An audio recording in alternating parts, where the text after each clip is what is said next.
Pag mag-maintain lang ho ng mag-asawa, kung paano mo siya niligawan, o paano mo trato mo sa kanya nung siya nililigawan mo at i-maintain mo ito hanggang sa pagtanda, tingin ko wala magkakagalit na mag-asawa. Express your feeling. A very tangible manifestation of love. Ito ay dapat may padama sa bawat isa. Ayan. Alam niyo, minsan no, pag tumatagal, yung binasa ho natin yung kanina yung istorya dito sa Cana Galilea, yung pinatinan ho ng ating Panginoong Hesus.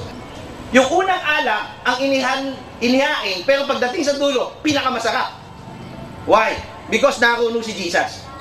Dapat ganun ho ang pagsasama ng mag-asawa. Habang tumatagal, lalong tumitibay. Okay lang yun. Patitibay natin yan if you always build a strong relationship through strong communication. Ayan. If you feel you care. You care for one another. Ano yung ibig ko sabihin? Sana i-maintain natin. Kasi ho, siyempre, of course, nung bago-bago pa tayo, especially yung mga kasamahan ko namin itong may asawa na rin. Umpisa pag tayo nanliligaw, bumibili tayo ng kahit ano, pinapasalubong natin. Ayan, pag mamimili yung ating girlfriend, binibitbit mo yung bibitbitin niya. Pag sasakay sa jeep, inaalalayan mo. The word sorry. Ayan. Forgive me. Tatawain mo ako. O yung mga nasaktan ng misis, kaya ho ba natin sabihin, pinatatawad na kita? Ang mundo ho, papagulo ng papagulo. Nawawala na ho ng pag-ibig ang puso ng tao. Napapalitan na ho ng hanap buhay. Napapalitan na ho ng conflict. Napapalitan na ho ng presyo. Hindi na maintindihan kung ano ibig sabihin talaga ng pag-ibig. If you focus your mind and your heart to God, you're going to be able to understand the meaning of love. Ayan. Kaya lang,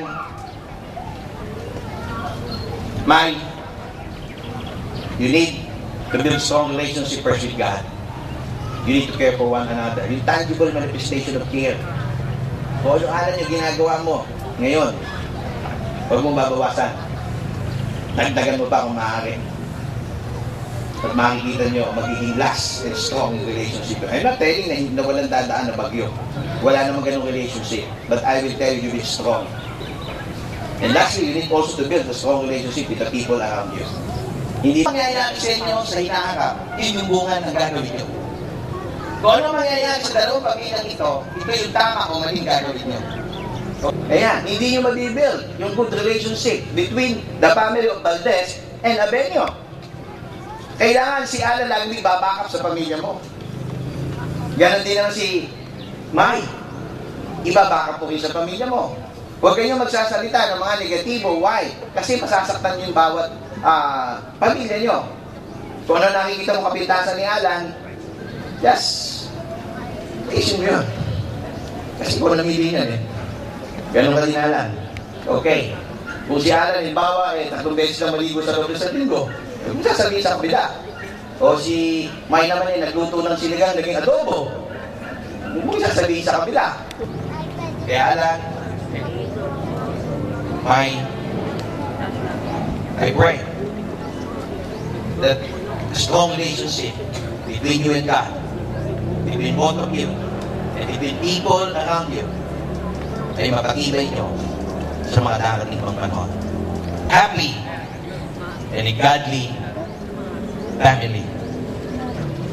Amen. Okay?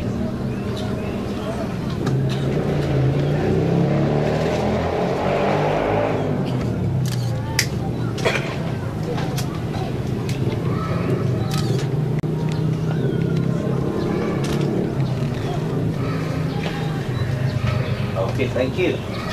Thank you, Romarico and Josel, our candle sponsor. We always believe that promises are not made to be broken, but are made to be done. And today, I will make 3 unbreakable promises, which I, with all my might, will surely keep in them. First, I swear to make your every first as my wife this fall. when you serve to me your first cooked dish, no matter how it tastes, it will always be delectable. I assure you, because I am certain that in every spoonful I take is the love you sprinkle on it. I love to taste whatever kind of food you serve, as long as I have you to share. Praise the Lord. For every bite becomes significant with you around. Just like how a carrot cake became noteworthy when we first tasted it on the 24th of June 2004. And when I let you taste it, the most delicious cookies in the whole universe on our first dinner date, February 6, 2004. When you bear our first little Alan David, you will feel heavenly. I will make sure that you will feel less pain, not because you will be delivering through cesarean way, but because I will try to be with you in the delivery room as your Lamas coach. If I can, I will read before the day you labor your letter to me on September 6, 2006, Wednesday, 8:20 p.m. saying, I would love to bear and rear little Alan Davids. That, I'm sure, can help. For there is no greater thing for a couple as heavenly as bearing a child of their own. There are still more firsts ahead, and I guarantee you please be your every first. On Tuesday of January 27, 2004, you wrote to me saying, I thank you for bringing out the best in me. I thank you for ignoring the worst in me.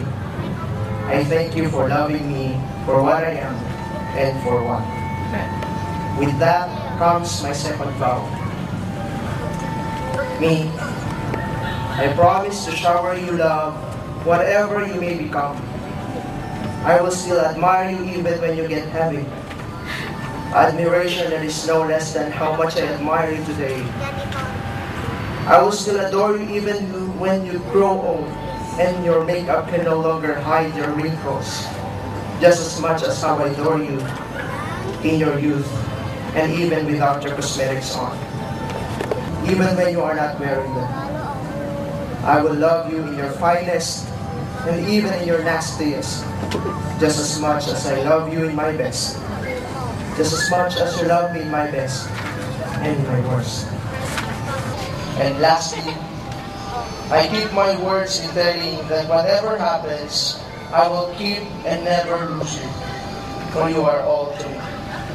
With you, I became a better person. With you, the future looks so bright. With you, everything is so easy and light. It is hard to imagine myself without you. You are my happiness, and I want to be happy for the rest of my life. And damn, I'll do everything just to keep you mine, and to keep you fall in love with me all the time. And that starts today, by telling my three unbreakable vows, and by saying, I love you, I always will. I never even imagined myself wearing a bridal gown. Much more before I met you, I didn't think I could ever be blessed with a man as wonderful as you. Kaya naman at times, tinatanong ko si God kung ano kaya yung nagawa kong napakaganda para regaluhan niya ako ng kasing espesyal mo. Amen. At napatunayan ko na sa maraming pagkakataon na binibigyan tayo ng Diyos ng mga bagay na higit pa sa hinihiling natin. Thus, I thank God for lending a man as loving as you. For 7 years and 5 months and 6 days, you have been my best buddy, my patient layout artist, my silent listener, my sweet, handsome boyfriend, and after this ceremony, my husband. And as your very soon-to-be wife, it is my honor and bliss to serve you, to take care of you, and to make you happy and contented. Though I may never be perfect, I believe that with God's grace, I will be the best bride for you. Bilang iyong may bahay, Perhaps one of the most valuable things that I should value is understanding. Alam ko kung gaano ka kasipag sa trabaho, kaya naman sisikapin kong mas unawain ang oras na hinihiling ng trabaho at pag-aaral pa natin. Dahil tulad ng dati, I hope for your growth, kaya naman ipagtitimpla ka ng kape pag kailangan magpuyat palagi. I will fall in love with you every day of our married life, and I will never get tired of praising you because you simply worth it. I will never get enough of your jokes, and I will always be amazed at your surprises. Kahit na madalas sumasakit yung ulo ko sa mga jokes mo, I will never get tired of them. However, I am aware that conflicts are inevitable, but I am confident that we will resolve any problem because we have God in our marriage. I pray, I believe, and I claim that God will bless us to cling together, build a home and a family, and create a little heaven here on earth. I will never be afraid of tomorrow as long as I'm with you. I love you. Mommy, where is rain to remind you of how deeply you are loved by me as I marry you today. In Jesus' name. Okay. It's your turn. So, it's okay, Alan. Daddy, wear this ring as a covenant of my love, respect, adoration, and all the things that I can sacrifice for you. I marry you in the name of our Jesus Christ.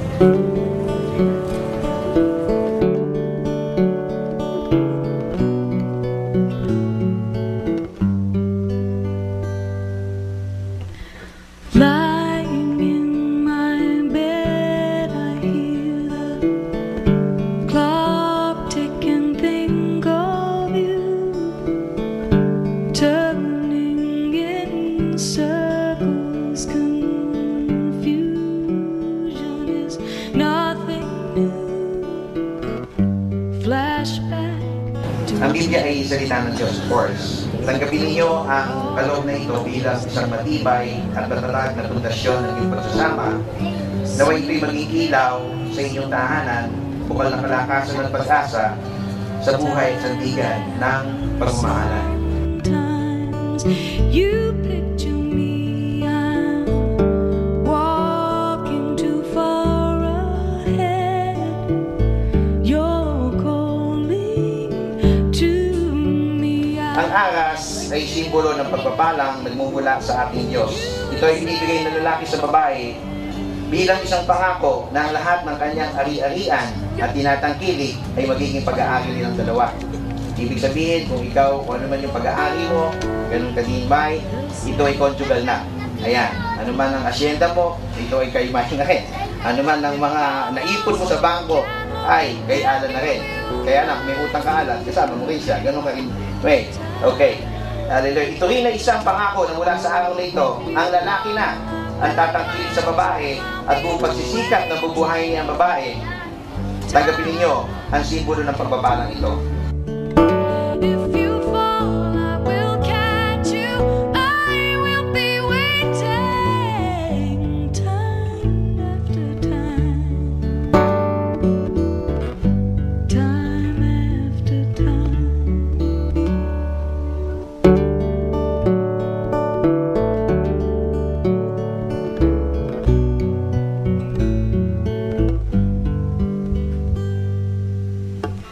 After your picture fades and dark. Ngayon, natin mula sa ating pastor na kayo ay magkabiyak o ay isa na lamang kayo. Ang kapintasan ng bawat isa ay kapintasan ng inyong dalawa. Kaya gaya ng narinig natin, ang lahat ng mapapansin mo, marami ka pang matutuklasan kay Alan na hindi mo nalalaman. At lahat ng malaman mo, negative para sa iyo. Huwag mong sabihin sa mga kaanak mo. Sapagkat pagka lahat ng mga bagay na hindi maganda tungkol sa iyong asawa. Kahit sinabi mo sa iyong mga magulang o mga kapatid. Sa katagalan, sila ay mawawala ng amor sa iyong asawa. At ikaw din ang magiging malungkot. Ganon din naman ikaw, Alan. Marami ka pang malalaman na katangian ni Mai na hindi mo pa alam. At yun ay malalaman mo pa lang ngayon kayo sasayin. Sana'y anumang kapintasan ng aking mo sa kanya. Tanggapin mo sapagkat siya ay asawa mo. Maaaring baguhin ninyo na unti-unti ang mga bagay na hindi mo gusto sa kanya sa magandang paraan. Ngunit huwag biglain. Kailangan dahan-dahan lamang. At kayo ngayon, magsasama nang may isa sa gitna. Sa triangle, kayo sa dalawang sulok at naroon sa itaas si Lord. Si Lord ang lagi yung aalalahanin araw-araw. Sa kayo hihingi ng kalakasan, ng kapayapaan, at kaliyahan walang hanggan. May your life, or may your married life be showered with continuous graces from our Lord. Congratulations sa inyong dalawa. Tulad nga ng nabanggit ninyong pareho sa inyong vow, laging may pagmamahal. At ang pagmamahal na yan ang sa magbibigay ng understanding sa bawat isa. Kasi matatalo ng anumang problema kung may pagmamahal. Kasi nga ang pagmamahal ang magtutulak sa bawat isa na unawain, bigyan ng rason kung bakit nagawa ang ganito. Kaya sinasabi ko sa inyo, yung na-observa ko na kayo mga estudyante sa College of Education, patuloy kayong malambing sila na-observahan mo. So ito'y patunay lamang na talagang andun yung sincerity na kanilang pagmamahal. So ako'y naniniwala na wala katapusan yung pagmamahal. Congratulations, Mr. and Mrs. Alan David Valdez. Okay, pag-sign na mo. Naligo ako na ganitong kahabang may vow. Ibig sabihin, ganun talaga kamahal at kalalim ang pag-ibig nyo sa bawat isa.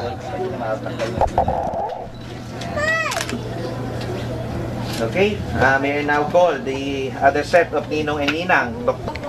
Congratulations. Di ba nung na may recitation dito, umaganti kayo. Nung kinuha nyo akong ninang, siguro medyo mahaba na yung aking na-lecture sa inyo. So, bibigyan ko lang uli ng pansin yung prioritize your family. At kanina ay bilib na bilib ako sa mga napaka-specific ko sa mga dates, including the time. Even days. And days and time. Sana, Alan, Mommy and Daddy, sana ay after 25 years, kaya nyo pang specify, banggitin kung ano yung year pinanganak ang mga anak nyo, kung ilan man yun, kung anong day, kung anong time sila pinanganak. So sana hindi mawala kagaya ng sinabi ni Pastor, na yung kung ano yung ginagawa mo ngayon, lalo pa sanang mas maganda or dumami pa yung sweetness nyo sa isa't isa. Congratulations! Pasamahin nyo na lang isa.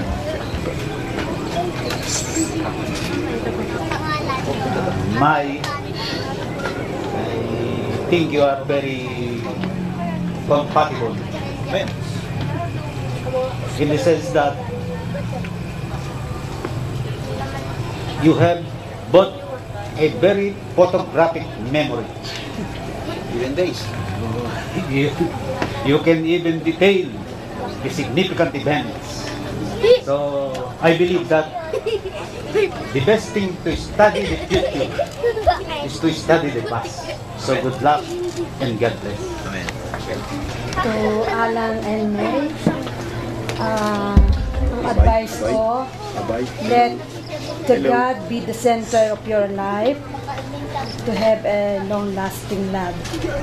And my wish for you, both of you, a peaceful life, a happy life, and good luck to both of you best wishes and congratulations. Daddy, congratulations and best wishes. Sabi nga ni May, kinuha niya akong ninang kasi ina-admire niya ako sa pagmamanage ko sa family, saka sa bahay. Kaya May, ang masasabi ko naman, lalo na kung may anak na kayo ni Daddy, sanay kasi kung tawagin siyang Daddy, hindi ko nga alam ng pangalan pala niya, Alan. Pag kahit may anak na kayo ni Daddy, wag mong pababayaan lalo na yung sarili mo. Tsaka syempre, asikasuhin mo pa rin siya. Kahit na nagtatrabaho ka na, syempre bago ka pumasok, uunahin mo muna si Daddy at saka yung mga anak mo. Mapagsasabay-sabay namang lahat yun, basta nasa pagmamanage mo lang ng time. Thank you. Okay, salamat po. Sabagay, kilala ko naman si Alan dahil very responsible naman siya. Alam ko na ganoon din ikaw. So, ang masasabi ko na lang sa inyo, best wishes and may God showers you of your blessings. Amen. Okay, thank you, Ninong at Ninang. Now may I call Mr. Glenn L. Agustin and Mrs. Perlita C. De Guzman. Alan and Mai, congrats and best wishes. I know na you really meant for each other because you have the same interests and just always love each other. Congrats again and best wishes. Okay, thank you, ma'am. Okay, may I call Mr. Emmanuel D. May, represent ko si tatay. Ako, nasubaybayan ko ang story ng pagmamahalan nyo. Lagi kayong nasa bahay. Malapit kayo sa amin. Parang mga anak na namin kayo. Natutulog kayo sa amin. So, natutuwa kami ni tatay na eto na. Pinakamagandang pangyayari sa buhay nyo. Sana, kahit anong pagsubok ang dumating sa buhay nyo, nariyan pa rin ang pagmamahal nyo sa isa't isa. Basta ang pag-ibig nananatili sa inyo sa isa. Aabutin nyo yung hanggang sa panahon na ang makapaghihiwalay lamang sa inyo ay yung kukunin na kayo ni Lord. Masaya kami para sa inyo. Thank you. Okay, now may I call sa si Dino. May, ito na yung panahon na inaantay ninyo. Thank you, Mama. At yung inyong pagmamahalan talagang nasubaybayan namin. Sana long life ito. Congratulations, Alan. And May mula ko nakita, ako tinatawag ni Alan na Sir Honey. Itong edad ko na ito, Honey pa rin. Kasi perfecto. Hindi ko mo perfecto ang pangalan ko. Perfect ang relationship namin ni Mrs. Kasi sa mag-asawa, dumarating ang punto na kayo kakagalit. Of course. Kasundo. Kasi narinig natin lahat po positive. Tingnan natin yung kakagalit kayo pa minsan. Ngayon, pagka kayo medyo may hindi unawaan, yun nga, huwag nyo pabutin ng bukas. Lagi kayo magkatabi. Hindi po pwede maghiwalay kayo ng kwarto. Dahil pag naghiwalay kayo ng kwarto, pagka kayo nagkagalit, lumalala ang hitwaan. Kaya, lagi kayong nagkakaunawaan. Honey. Amen. Thank you. Congrats. Okay, now last but not the least, Mr. Edgardo F. Ortega and Mrs. Ebony O. Santiago. And May, happy wedding and congrats. Ala akong masasabi kundi anumang gulo ay anumang problema at anong uno sa buhay nyo, pagtibayan nyo. At ala akong masasabi kundi till death do us part. Amen. Salamat to Nina. Ayan. Okay.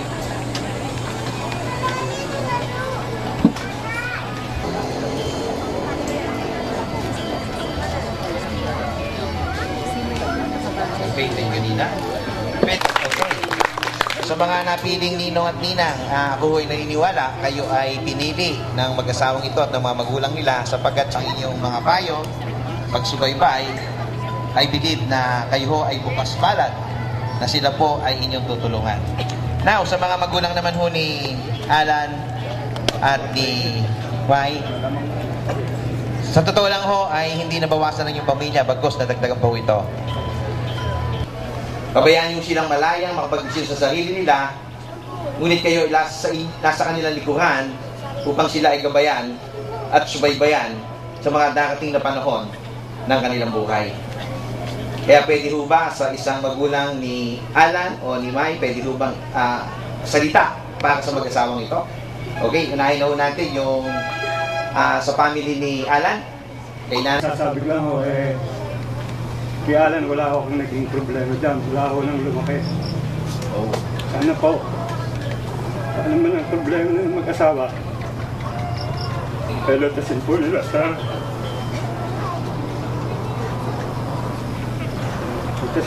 sa magandang usapan. Ano po masasabi ko? Amen. Salamat po, tatay. Salamat po. Ayan.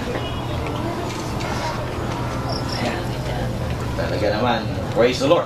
Hallelujah. Now, dito naman sa magulang ni Mai. Ayan. Sa inyong dalawa, ngayon kayo nagpakasal na. Ang masasabi ko lang ay tiwala at pagmamahal. Sana gayahin mo ako. Na umabot kami ng 43 years ng tatay mo. Sana ganun man lang.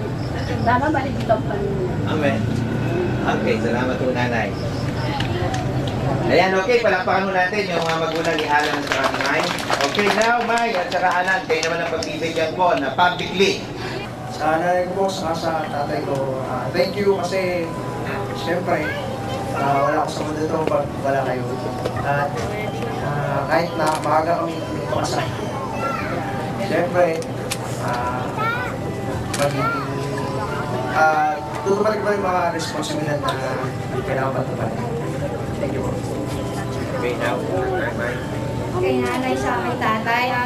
Siyempre, una sa lahat, salamat kasi napagtapos nyo. Kasi kung hindi, we won't be able to give or have a wedding like this. At saka, salamat kasi, alam ko naman mahal nyo kahit hindi tayo masyadong sin sa bahay. Alam ko, dyan lagi yung support. At saka, sabi nga niya, 43 years, we'll make you double it. Salamat. Okay pa kaya? Nakita niyo yung mga magulang, kayo magmano, yakapin, i-bless ang inyong mga magulang.